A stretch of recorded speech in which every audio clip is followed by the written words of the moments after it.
Hello friends, welcome to Soma sweet kitchen. আমি সোমা। আমি আবার আপনাদের সামনে চলে এসেছি নতুন একটা রেসিপি নিয়ে, যেটার নাম হচ্ছে ডাল ফ্রাই। দেখুন, এর জন্য আমি এখানে 100 গ্রাম, পুরো 100 গ্রাম ডাল নয়, একটু কিছুটা কম একটু ডাল নিয়ে আমি মুসুর ডাল নিয়েছি। এখানে মুসুর ডালটাকে আমি একটু বয়েল করে রেখেছি। এর সঙ্গে আমার যে মেন ইনগ্রেডিয়েন্টসগুলো লাগবে সেটা হচ্ছে পেঁয়াজ। আমি 1.5টা মতন পেঁয়াজ আমি কুচি করে রেখেছি, ফাইন চপ করেছি। তার সঙ্গে টমেটো নিয়েছি, একটা বড় টমেটো, কিছু ধনে পাতা, আর তার সঙ্গে কুচনো আদা, রসুন আর কাঁচা লঙ্কা। তো এগুলো হলো আমার মেন ইনগ্রেডিয়েন্টস, এবং কিছু ফোড়ন আমি দেবো, যেগুলো আমি কিভাবে করছি চলুন দেখা যাক। দেখুন, আমি ফ্রাইং প্যানটা বসিয়ে দিয়েছি, তো গরমও হয়ে গেছে আমার ফ্রাইং প্যানটা। এবার আমি এখানে সর্ষের তেল ইউজ করব।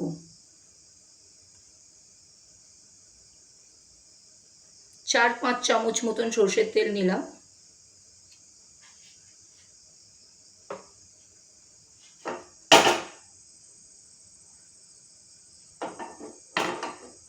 তেলটা একটু গরম হতে দেব।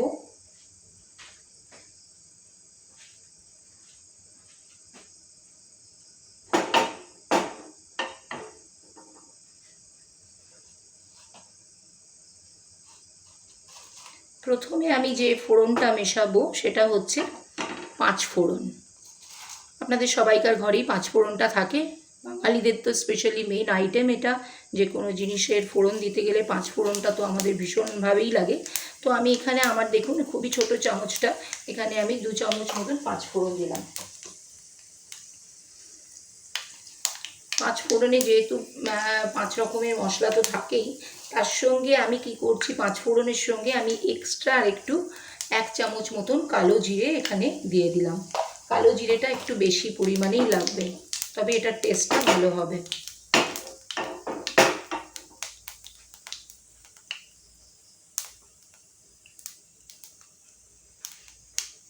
দেখুন, ফোড়নটা ভালোভাবে তো হয়ে গেছে। এবার আমি এটার মধ্যে পেঁয়াজ কুচিটাকে ছেড়ে দেবো।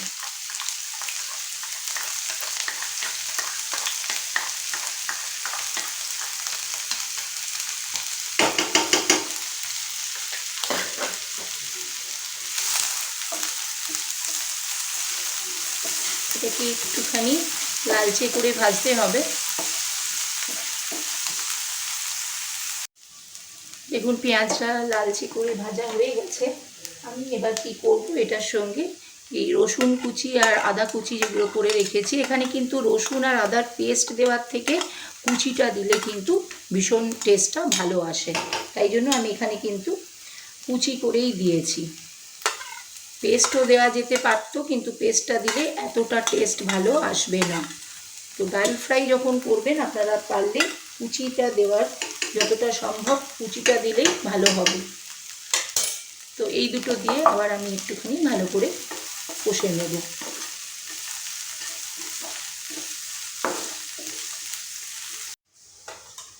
এই অবস্থায় আমি কিন্তু এবার কাঁচা লঙ্কাটা দিয়ে দেবো। কাঁচা লঙ্কাটাকেও একটু কষতে হবে, এই কাঁচা লঙ্কাটাকেও আমি দিয়ে দিলাম। একটু পরে বেশাবেন কাঁচা লঙ্কাটা। দেখুন, আমার আদা রসুনটা কিন্তু মোটামুটি লালচেভাবে ফ্রাই হয়ে গেছে। এবার কাঁচা লঙ্কা দেওয়ার পর আমি এখানে অল্প একটু চিনি মেশাবো, খুব বেশি না, একটু চিনি দিলাম। এটাতে টেস্টটা কিন্তু বাড়াবে। যে কোনো রান্নাতেই দেখবেন অল্প যদি চিনি দেন তাহলে চিনিতে কিন্তু টেস্টটা যে কোনো রান্নারই একটুখানি ভালো করে, বেটার করে।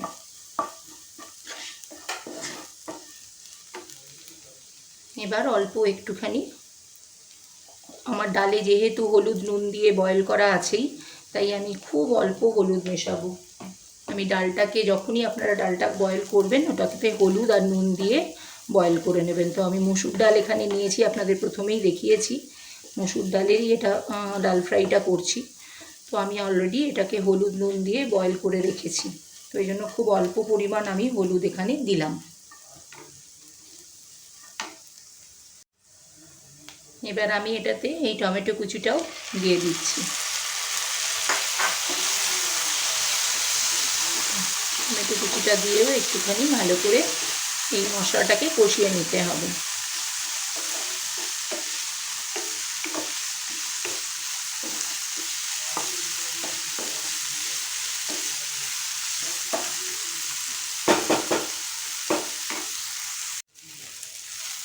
এখন মশলাটা কষা হয়েছে, এবার আমি একটুখানি এখানে স্বাদ মতন নুন দিয়ে দেবো। যেহেতু আমি নুন দিয়ে ডালটাকে বয়েল করে রেখেছি, তাই আমি আর একটু অল্পই নুনটা মেশালাম। সেটা আপনারা আপনাদের স্বাদ মতন এই নুনটা দেবেন, ঠিক যতটা লাগবে, যে কোয়ান্টিটির ডাল আপনারা নিচ্ছেন সেই অনুযায়ী ভেবে এই নুনটা পরে কিন্তু মেশাবেন, না হলে বেশি হয়ে যাওয়ার চান্স আছে।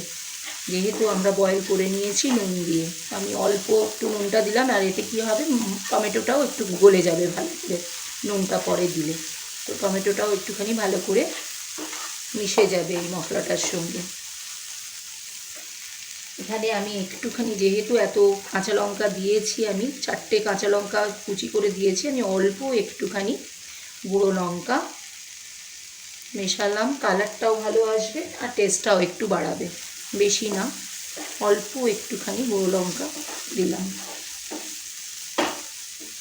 এই মশলাটাকে একটু আর একটু আবার, যেহেতু ডাল ফ্রাই, একটু মশলাটাকে ভালো করে কষাতে হবে। আর এটা এত সুন্দর, এত ভালো টেস্ট হয়। আর আপনারা দেখেছেন আমি খুব বেশি মশলা দিয়ে রান্না পছন্দ করি না নিজেও, আর আপনাদেরও কিছু দেখাই না সেরকম খুব মশলাদার জিনিস।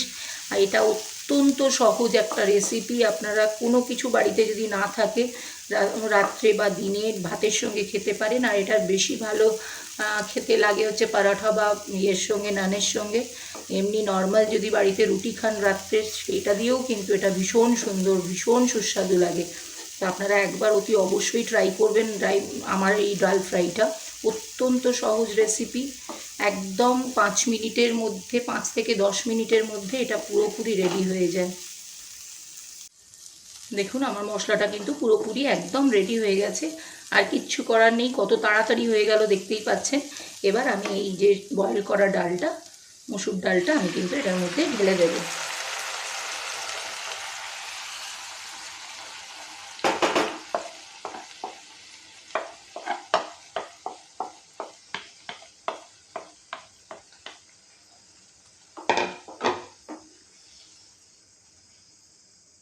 দেখুন দেখতে কতটা সুন্দর লাগছে, খেতেও কিন্তু ততটাই ভালো লাগবে। আপনারা একবার অতি অবশ্যই বাড়িতে ট্রাই করুন। অত্যন্ত সহজ রেসিপি। আমি কোনো কিছু এক্সট্রা জিনিস বাজার থেকে কিনে আলাদা করে কিচ্ছু দিইনি, যেগুলো বাড়িতে পাওয়া যায় ঠিক সেই সমস্ত জিনিস দিয়েই কিন্তু এটা করার চেষ্টা করেছি, এবং অত্যন্ত খেতে ভালো হয়। আমরা এটা প্রায়ই খাই। আপনারা প্লিজ এটা যদি একবার বানিয়ে দেখেন আর আমাকে কমেন্ট করে জানান কেমন লাগছে। দেখুন বন্ধুরা, আমার কিন্তু পুরোপুরি এটা একদম রেডি হয়ে গেছে। খুব সুন্দর একটা গন্ধও বেরিয়েছে। এটার গন্ধটা এত সুন্দর হবে, আপনারা একবার করে দেখলে বুঝতে পারবেন। এবার উপর থেকে আমি কি করব, আমার সমস্ত রেডি একদম। এবার উপর থেকে আমি এই ধনেপাতাটা মিশিয়ে দেব।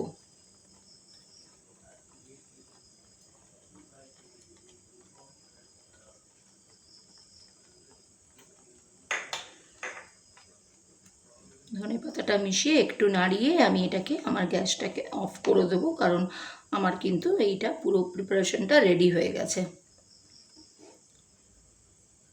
আমার ডাল ফ্রাই একদম রেডি। গ্যাসটা অফ করে দিচ্ছি। দেখুন বন্ধুরা, আমার এই অত্যন্ত সহজ ডাল ফ্রাই রেসিপিটা রেডি হয়ে গেছে। এটা পুরোপুরি নিরামিষ রান্না, তাই এটা আপনারা নান বা পরোটার সঙ্গে খেতে পারেন, খুব ভালো লাগবে। আমার এই সহজ রেসিপিটা যদি আপনাদের ভালো লেগে থাকে, অবশ্যই লাইক, শেয়ার আর কমেন্ট করতে ভুলবেন না। আর নতুন বন্ধুরা, আপনাদের কাছে সাবস্ক্রাইব করার অনুরোধ রইল। পরের কোনো সুন্দর রেসিপির সাথে আবার আপনাদের সঙ্গে কথা হবে। থ্যাংক ইউ সো মাচ সম্পূর্ণ রেসিপিটা দেখার জন্য।